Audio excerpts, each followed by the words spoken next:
Hello, everyone. Thank you so much for joining Interior Wellness. I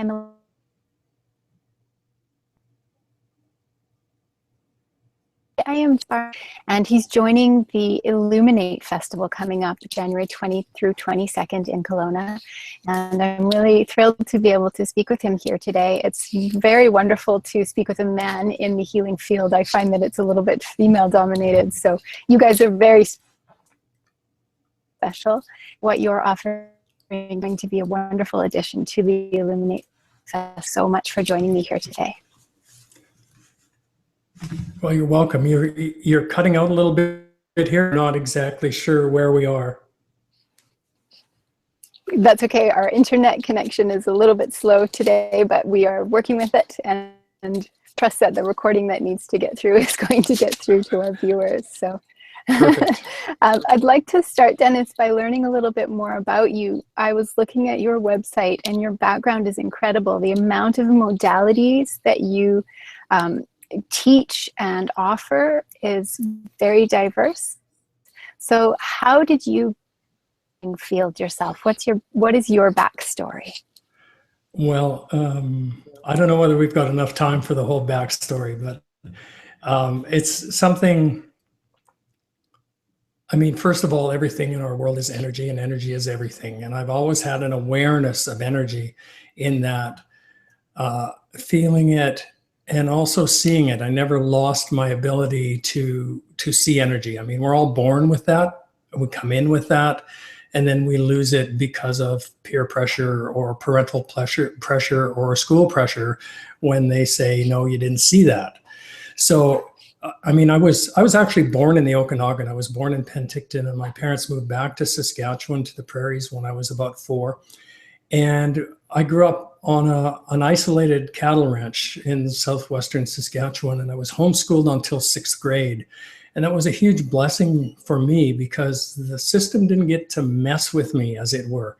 And not that I'm dissing the system, but, you know, I don't ever recall spending more than a couple of hours a day doing correspondence work. And the rest of the time was spent in nature, which is, you know, the big teacher. And that's my big blessing. So I've always had this awareness of energy and always been drawn towards healing. So much so that when I was in high school, I thought I wanted to go into medicine, like allopathic medicine. And when I discovered that really, if they didn't accomplish what they were trying to accomplish without the use of pharmaceuticals or surgery, nothing much happened. And so I kind of set that aside, and I thought maybe veterinary medicine would be it because of my big, long connection with animals. And even though I knew better, I knew it was kind of the same world, I went further, and I went as far as doing my pre-veterinary medicine at the University of Saskatchewan, but it was the same world. And so I kind of left that and went on to do a variety of different things for most of my life, even though I had this calling or this, you know, wanting to know more about it. And so back in about 1999 or so, I was living in Northwest Saskatchewan, and I took my neighbor who had some health issues to see a really well-known energy healer in Northwest Saskatchewan. And I watched in amazement as this guy kind of did miracles. And I said, what are you doing? And when there was a break, he said, I really don't know. He said, it's just like a gift from God. I said, oh, okay. Then I went further and said, well, how would I begin to do this? Because it fascinates me. And he says, well, bring a family member and work on them, and I'll tell you whether you've got it. So where my mind was at that time, I now kind of understand, I think, more what he meant. But what I thought at the time was, okay, so here's a man who does miracles, granted, but he doesn't know what he does. So he's going to watch me, and how will he know? You know, how will he know if I've got it or not? And I just kind of left that alone. But then a number of other things began to unfold, and so in the year 2000, I went to a big First Nation medicine and healing gathering in Southwest Saskatchewan. And there were Indigenous healers from all over North, Central, and South America, and some Basques from Spain there. And so, I just try and shorten this all up as much as I can. But in the course of that, I went to see a Blackfoot healer from the Blood Nation in southern Alberta. And halfway through his ceremonial healing, he stopped and he looked in my eyes and he said, "Do you have a name?" And I said, "It's Dennis Barnett." And he said, "No, no. Do you have an Indian name?" And I said, "No." "Do I need one?" And he goes, "Uh-huh." I go, "Why?" He said, "Because when the time comes for you to pass over and to leave this world, how will they know where to send you? How will you find your people?" And so I came back the next day and he gave me a name. And I thought I didn't know what to expect. I thought it would just be, well, I've thought about it and here's your name. But it wasn't. It was like an hour-long ceremony with about 150 to 180 people there, all kinds of people, like Native people, some people from Hollywood, some Caucasian white people, some people from Europe. Anyway, this whole ceremony went on, and it was all in Blackfoot, which I didn't understand. And at the end of it, after about an hour, he's standing behind me with his right hand on my left shoulder. And when he pronounced my Blackfoot name for the first time, he shoved me forward like this, really briskly for an elderly man. Just about fell down. And when I stood up, I mean, a couple of things happened. First of all, I had this feeling of embarrassment, like when you slip on the ice and it's like, did anybody see that? You know, you do that turnaround thing. But secondly, the energy fields around the aspen trees, the poplar trees in that valley in the Cypress Hills of Saskatchewan, instead of being this little band of energy like this, it was like 6 and 8 feet out dancing as if to welcome me into this way of being. And I could go on and on with stories about that. But, you know, so then a year later, I went to another First Nations ceremonial gathering east of Regina in the Qu'Appelle Valley. And the same elder was there, and he was conducting a sweat lodge. And it was a big lodge, held about 30, 35 people or so, which is large for a sweat lodge. And at the second door, the second round, everybody had gone outside, and I was sitting about 20 feet away. And he called me to come and sit by him at the entranceway. And after about 30 seconds to a minute, he turned and he looked straight at me, straight in the eye. And he said, "So when are you going to get on with it?" I said, "With what?" He said, "You're a healer and you've denied it your whole life, and now's the time." And I said, "What do I have to do?" And he said, "Well, you don't have to do anything. Just, if you put it out there, it will unravel itself for you," which it did. After that, it took a couple of years, but things began to make itself known to me. And, you know, quantum touch was the first thing that I became involved with. And there was no instructors in Western Canada at that time. And, you know, some things happened almost magically that I could take some workshops from instructors that came up from the States. And by December of 2004, I was I think the 5th or maybe the 6th certified instructor in Canada, and certainly the first certified instructor in Western Canada. So that was just like the beginning of modalities. And as things presented themselves and they resonated and felt right, I just added more things sort of to my toolbox. And so, you know, there's no necessity to know and do as many modalities as I do, but I kind of draw the comparison to a tradesperson or a craftsperson. Like, you can do the job with a simple tool, but it'll take you longer and so forth. If you've got a whole box full of tools, reaching in and finding the most appropriate one for the moment will speed things up and increase your results. So that's as much of a nutshell explanation as I can give you as how I got here. The story is actually much longer. Thank you so much for that. I really appreciate your description of the toolbox and how you have so many different modalities. I also see you as a pioneer in this field and in Western Canada. So many things that you know. You're probably somebody in your community that people look to for wisdom now in your role. And you mentioned energy medicine. Mm-hmm. And I thought, for some of our viewers who might not know a lot about it, can you sum up what energy medicine is? Well, it goes back to what I said about everything being energy and energy being everything. And the thing that makes one thing different from another, so to speak, is its frequency or the rate at which it vibrates. And when we get ill or get an illness, we really have a frequency going on. You know, the human body doesn't have just one frequency. It has an overarching one frequency, but then various pieces of us have different little frequencies going on.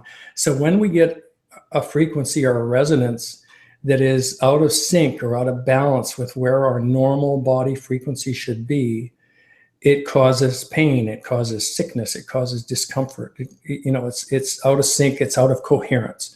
And so energy medicine can be one of many different kinds of modalities. Of all the things I do, they're all sort of fall under the overarching umbrella of energy medicine.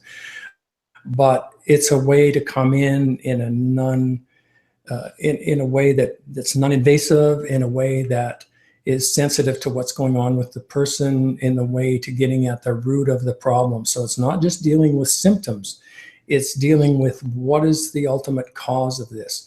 And so, things, in my point of view, at least, things originate and begin to show themselves in our energy field to begin with. And over a period of time, and that varies from person to person, how long this time might be, but it eventually will or can manifest itself in the physicalness of us, which is not really all that physical to begin with, but we view it as such. So most, just add to that most issues, really originate in the emotions. And if we don't deal with those emotional issues and get those, physical illness can manifest as a result of that. So, I often say to people, if you walk out the door of the building and a brick falls on your head, well, that's kind of in the here and now and a physical thing. And it may have a metaphysical origin to it, but it's, in terms of a message or whatever, but, that's kind of one thing. Anything else is usually a longer onset kind of thing that isn't dealt with, and it puts us on our field out of coherence, and eventually will manifest in the physical body as a disease, or, I prefer to think of it as dis-ease, not disease. So it's like not being at ease, and it's being in a state of not being at ease. And the work we do brings us back to that balance point. That's so true. I think a lot of us are aware that we have some kind of dis-ease in our spirituality or in our psychology. But how can we become a little even more sensitive so we can catch things earlier? What do you recommend? Well, I recommend people just really get in touch with who they are and what's going on. And that may be spending more quiet time, that may be spending more time in nature. Like our lives, we mostly, all of us, live really busy lives, and we're out of touch with the reality of what's going on to us and with us and within us. And, you can't be in that busy state and really tune into yourself. So take some time, whether that means, not turning on the TV and, just vegging or something. Like, get in touch with yourself and say, what's going on? What's going on with my emotions? Belief systems are another thing that plays a huge part in what happens to us, and I do another modality called PSYCH-K, which deals with reprogramming and balancing belief systems, which are held in the subconscious. And everybody in our Western world, at least, about 95% of our day is run on autopilot. In other words, those old memories and those old beliefs run how we react and what we do when situations come up. So again, you can draw an analogy between that and a computer. You can buy a brand new state-of-the-art piece of hardware, and if the programs that you load up are old, faulty, not running correctly, the work you produce is not going to be good. It all depends on the program. So these subconscious memories that run us, they are in effect those faulty computer programs, and they can be changed, and it's a life changer for people. So it's another way of approaching it. But yeah, as far as being aware of what's going on with us, maybe one of the ways, maybe a person can't tune in on that. And so maybe one of the ways is to get to that point of balance by having some work done by me or someone else that does similar kinds of work that I do. And when you get to understand how that balance point feels, when you don't feel like that, something has to be done about it. We all feel our normal is how we feel the vast percentage of the time. So Lots of times people who have been really in a place of being out of balance physically, mentally, spiritually, for a long time, that feels normal to them. And so they have to get to a point of being truly in balance and see how that feels to know when they're out of balance. It's true. It's about taking our time and just tuning in a little bit more. And it might not be comfortable. And I really appreciate what you said about the patterns or programs that we have. So many of us on self-discovery journeys come up against old programs that just don't work, and we have to stop and do things like you mentioned, go into nature or start working with somebody. And I'm really appreciating the way that you're speaking about everything. So I'd love for you to tell us one of the modalities that you use. Let's touch on it a little bit and tell us more about it and how it works, whatever one you want.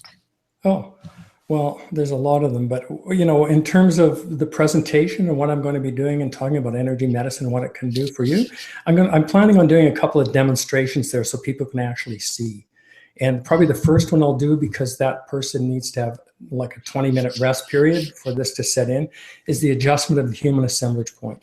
And so the human assemblage point, first of all, we're surrounded by a big egg-shaped energy field, about as big as our outstretched arms, we say, but it's actually bigger than that. And because it's not a static energy field, it's dynamic. It's oscillating. So by definition, every oscillating dynamic energy field has a vortex or epicenter of rotation, turns in on itself like a tube torus. And so when we're born, that's at our navel. And it begins to move slowly up the body till by age 7 or 8, it will locate itself mid-center of the chest. If you draw a line underneath the arms, and midline within that crosshairs will be this epicenter of rotation or vortex of rotation of our energy field. For a woman, about this much higher than a man. It's a little bit higher up. It's one of the things that explains the difference between how men and women think and behave and observe the world. Anyway, it'll stay there until we experience a trauma. Now, that's a pretty subjective kind of term. The same trauma can cause different reactions to different people, the same level of trauma, even experiencing the identical same trauma, 2 people there at the same time. But trauma can cause that assemblage point to shift from its centralized point. And if the distance that it shifts is far enough and big enough, it can't find its way back where it belongs. And if traumas are prolonged often enough or strong enough, it can cause that one point to split into more than one point. These points, wherever they end up, that becomes a source of information to our being that gets processed at a subconscious level. The processed thoughts, again, at a subconscious level, become thoughts. And then those thoughts create our day-to-day reality. And we don't know why we're creating that reality, but it's because of the assemblage point. And there's different there's 4 quadrants of the body, and there's points all the way up, and I'm not going to go into them all, but I'll give you just 2 of them, just as a wide-ranging example so you can see. So if you have a point that ends up down in the lower right in the liver area, that can cause a couple of things. It can cause a degree of low energy, or it can cause a degree of depression, either mild or to a full-blown clinical depression. If that same person, and I've seen this a few times, if that same person has another point that's up high on the right shoulder, this is the point of mania or manic behavior. And that person will oscillate back and forth between those 2 pieces of information, depending on which one tests stronger any given day. So we'll go, and that's a person who's manic depressive or bipolar. You collect those, put them back where they belong, and then retest it in 2 weeks and then once a month until it holds and problems clear up. I've got, again, piles of testimonials of people who say this has turned their life around. And it's one of the things that I do as a distance healing. I do lots of things as distance healing and have clients around the world. But just as an example, I have a client in London, England, who is a barrister there, a lawyer, He's been a client for about 5 years, and he knows how he feels when he's balanced, and he knows how he feels when he's out. And it used to be more often in the beginning. Now it's maybe once a year or so.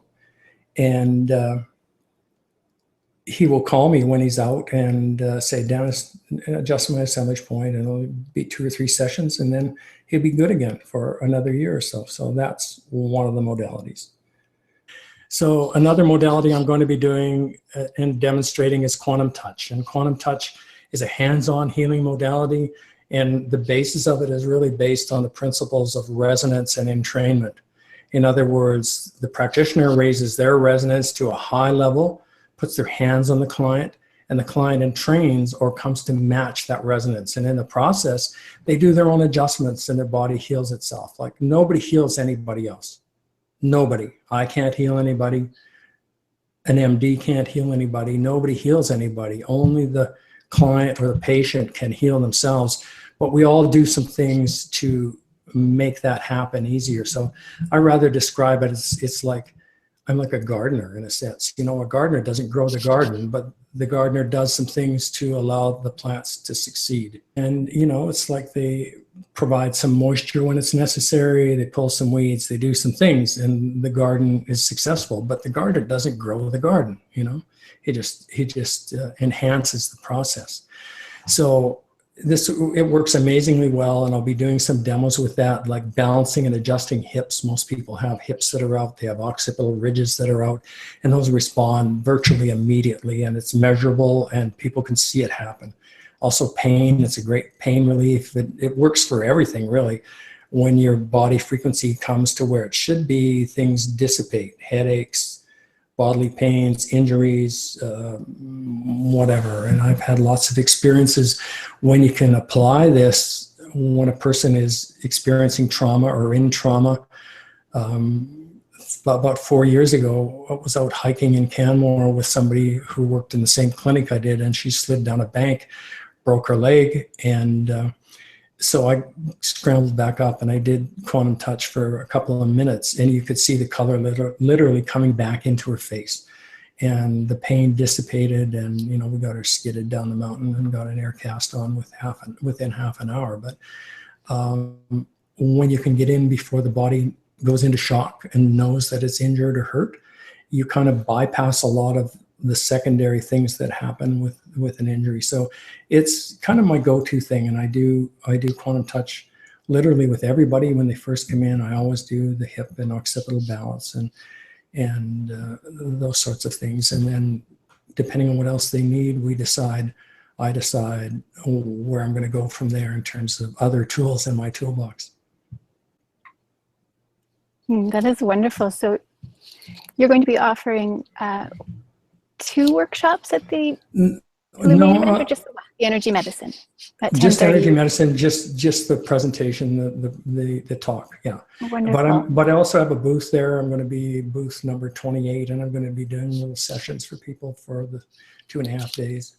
Oh, wonderful. So people can come to your talk, and they can also come and see you one-on-one and book in and see you right there that weekend? That's right.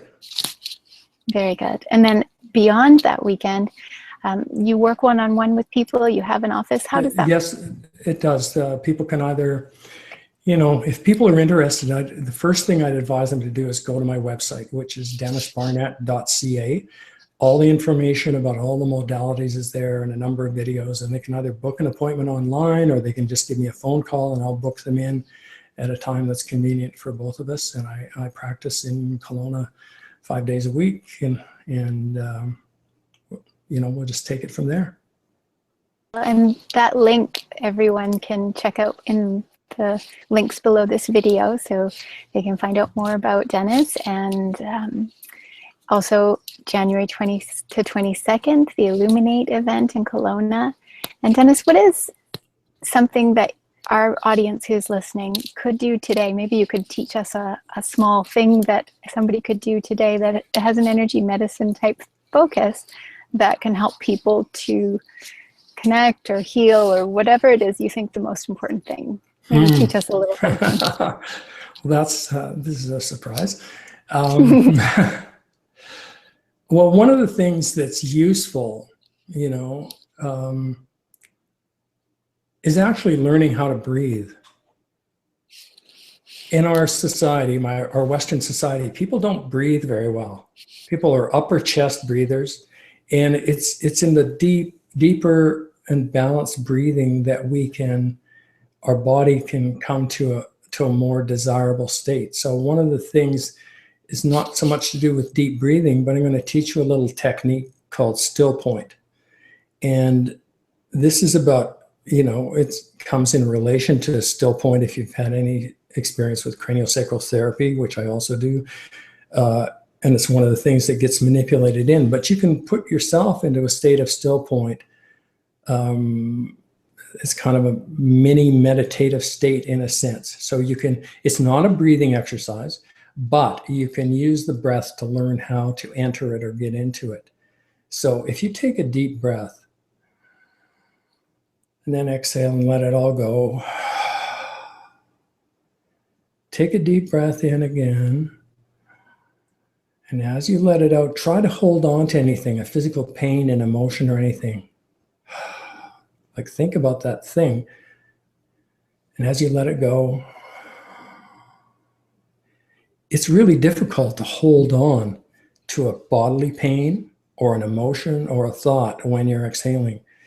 And the reason is that concerning the breath, the inhale and the exhale are polarity. They're positive and negative. But the action in between is just resting in that neutrality. And so we can learn to use the breath to get into it, and we can either rest at the top or the bottom of the inhale or the exhale. For me, the bottom is the most comfortable.